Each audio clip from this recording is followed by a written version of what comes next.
जय हिंद दोस्तों। आज के इस वीडियो में इतिहास जीके से टॉप 35 क्वेश्चन आंसर को कवर करने वाले हैं, जो कि साथियों सभी प्रतियोगी परीक्षाओं में बार बार पूछा जाता है।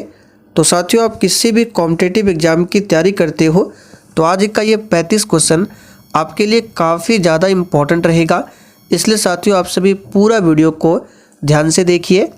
तो चलिए इसी के साथ आज के इस क्लास को स्टार्ट करते हैं। तो फटाफट से आप सभी सेशन को लाइक करके और आज के सेशन को अपने सभी मित्रों के साथ शेयर कर दीजिए। तो चलिए आज का पहला क्वेश्चन देखिए।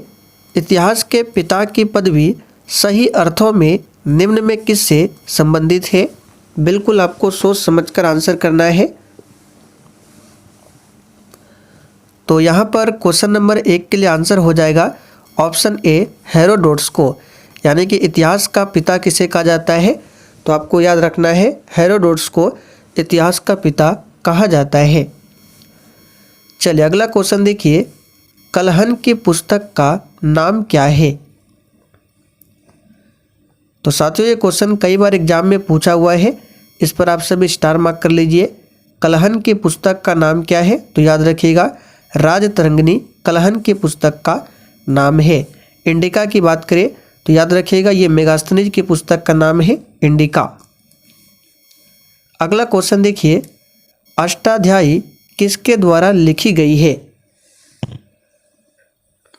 तो साथियों अष्टाध्यायी पुस्तक की बात करें, ये पुस्तक पाणिनि के द्वारा लिखा गया है। यहाँ पर बी ऑप्शन आपका सही जवाब है। महाभारत के रचयिता कौन है? तो ऑप्शन ए में देख सकते हैं वेद व्यास महाभारत के रचयिता है। और वाल्मीकि की बात करें तो वाल्मीकि रामायण के लेखक है। और रामचरितमानस के लेखक कौन है? गोस्वामी तुलसीदास। आगे देखिए मोहनजोदड़ो कहाँ पर स्थित है? तो साथियों सिंपल सा क्वेश्चन है। मोहनजोदड़ो की बात करें ये वर्तमान में पाकिस्तान में सिंध प्रांत में सिंधु नदी के किनारे बसा हुआ है। तो देखिए बी ऑप्शन में दिया हुआ है सिंध में, यहाँ पर बी ऑप्शन आपका करेक्ट आंसर है सिंध में। और देखिए साथियों अगर आपको इन सेट में किसी भी क्वेश्चन का आंसर पहले से आता हो तो आप सभी नीचे लाइव चैट में अपना अपना आंसर बता सकते हैं। और ये लाइव चैट का ऑप्शन आपको तभी मिलेगा जब आप लोग क्लास को शाम 7:30 बजे देखेंगे, यानी कि क्लास का टाइमिंग जो है ये शाम 7:30 बजे से है। सिंधु सभ्यता में वृहत स्नानागार पाया गया है।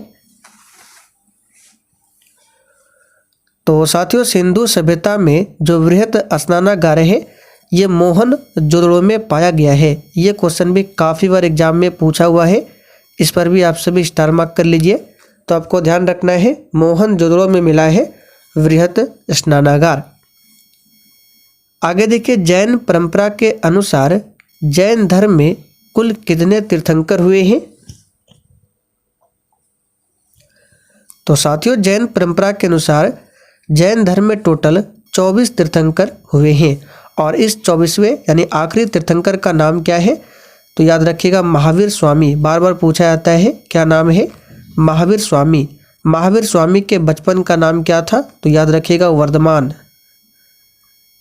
वर्धमान महावीर स्वामी के बचपन का नाम था। जैन धर्म के पहले तीर्थंकर का नाम पूछे ऋषभदेव, यहाँ पे लिख देते हैं ऋषभदेव।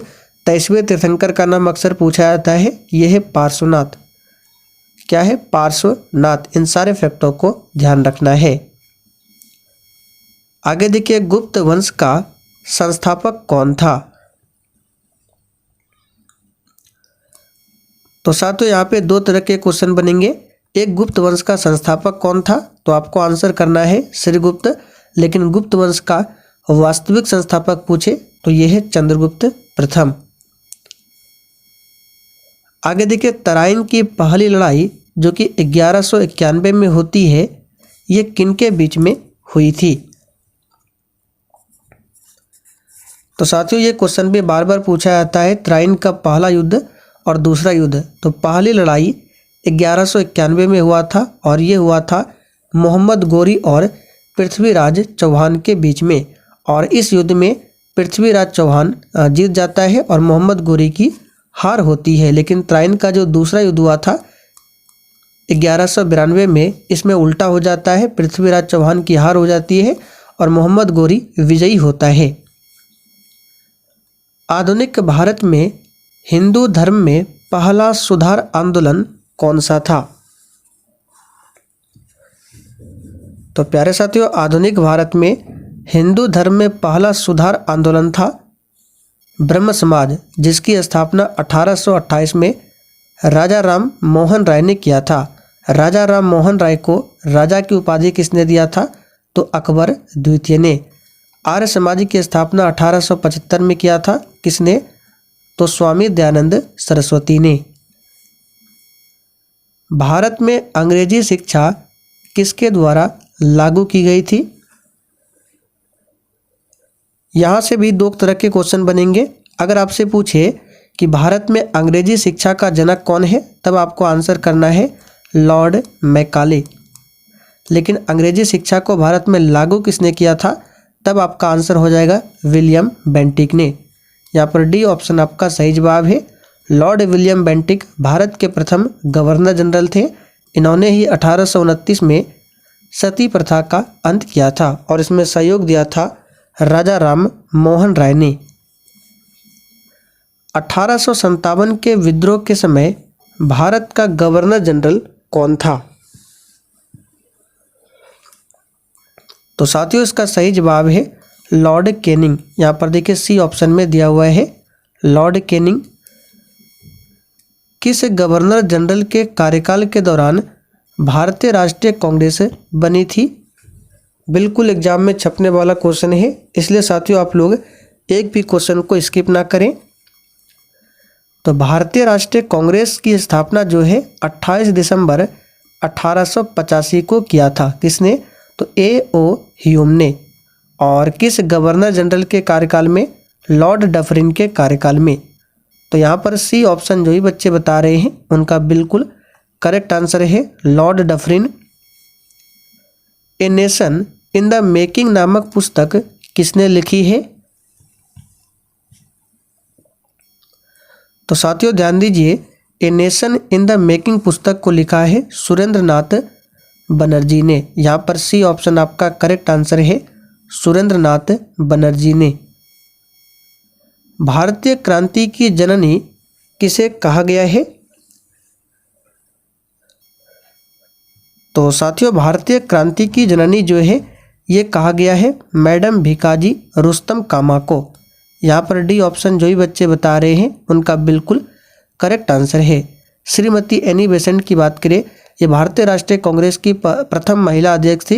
इन्होंने 1917 में कांग्रेस के कलकत्ता अधिवेशन की अध्यक्षता की थी, जबकि सरोजिनी नायडू भारतीय राष्ट्रीय कांग्रेस की अध्यक्षता करने वाली प्रथम भारतीय महिला थी। इन्होंने 1925 में कांग्रेस के कानपुर अधिवेशन की अध्यक्षता किया था। गीता रहस्य नामक ग्रंथ को किसके द्वारा लिखा गया है? तो साथियों ये क्वेश्चन भी बार बार पूछा जाता है। बाल गंगाधर तिलक के द्वारा लिखा गया है। बाल गंगाधर तिलक को लोकमान्य की उपाधि दी गई है, इसे भी ध्यान रखिएगा। गोपाल कृष्ण गोखले, इन्होंने 1905 में सर्वेंट ऑफ इंडिया सोसाइटी की स्थापना किया था और गोपाल कृष्ण गोखले महात्मा गांधी के कौन थे? राजनीतिक गुरु थे।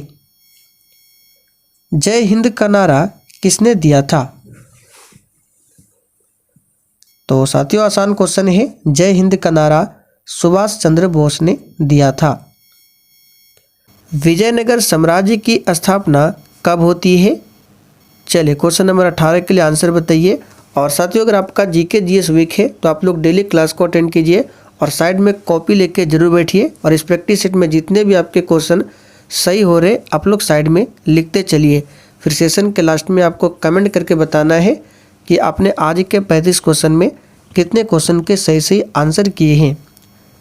तो विजयनगर साम्राज्य की स्थापना हरिहर और बुक्का नामक दो भाइयों ने मिलकर किया था। कब? तो 1336 में।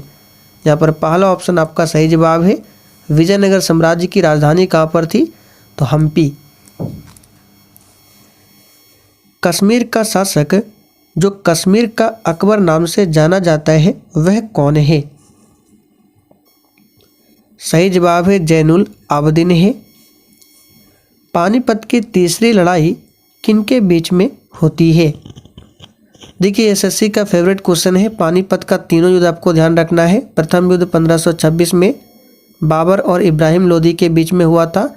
दूसरा युद्ध 1556 में अकबर और हेमू के बीच में हुआ था। और तीसरा युद्ध 1761 में किसके बीच में? तो पेशवा बाजीराव द्वितीय और अहमद शाह अब्दाली के बीच में हुआ था। शिवाजी के राजनीतिक गुरु एवं संरक्षक कौन थे?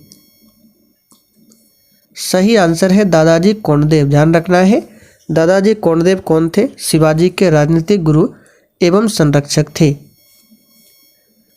भारतीय राष्ट्रीय आंदोलन के 1885 से 1905 की अवधि को कहा जाता है? तो साथियों इस अवधि को कहा जाता है उदारवादी चरण।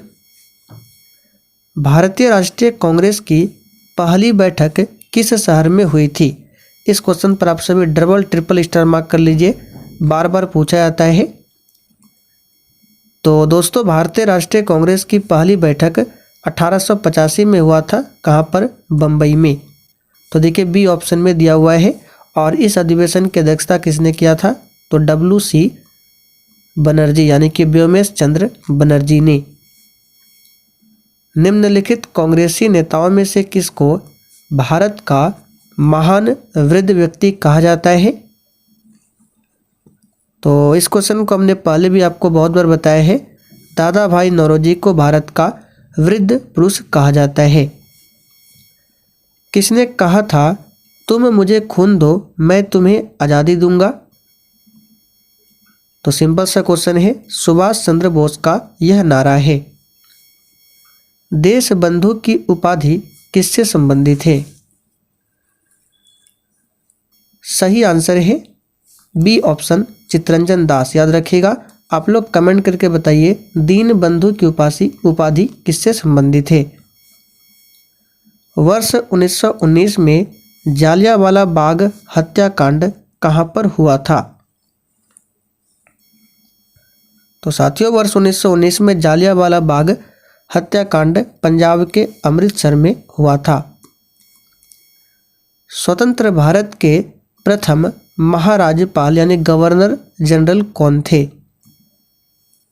तो स्वतंत्र भारत के प्रथम गवर्नर जनरल की बात करें लॉर्ड माउंटबेटन थे। लेकिन पहले भारतीय गवर्नर जनरल पूछे तो सी राजगोपालाचारी। भारतीय में पूछे सी राजगोपालाचारी। केवल प्रथम गवर्नर जनरल पूछे लॉर्ड माउंटबेटन।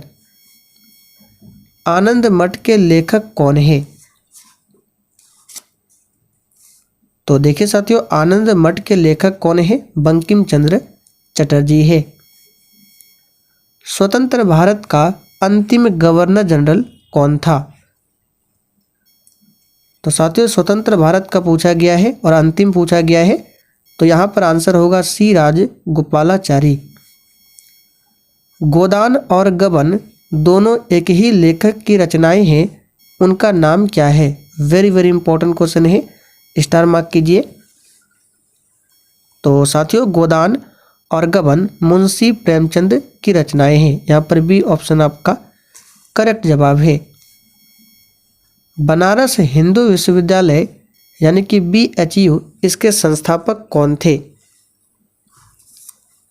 तो साथियों बनारस हिंदू विश्वविद्यालय के संस्थापक कौन थे? पंडित मदन मोहन मालवीय थे।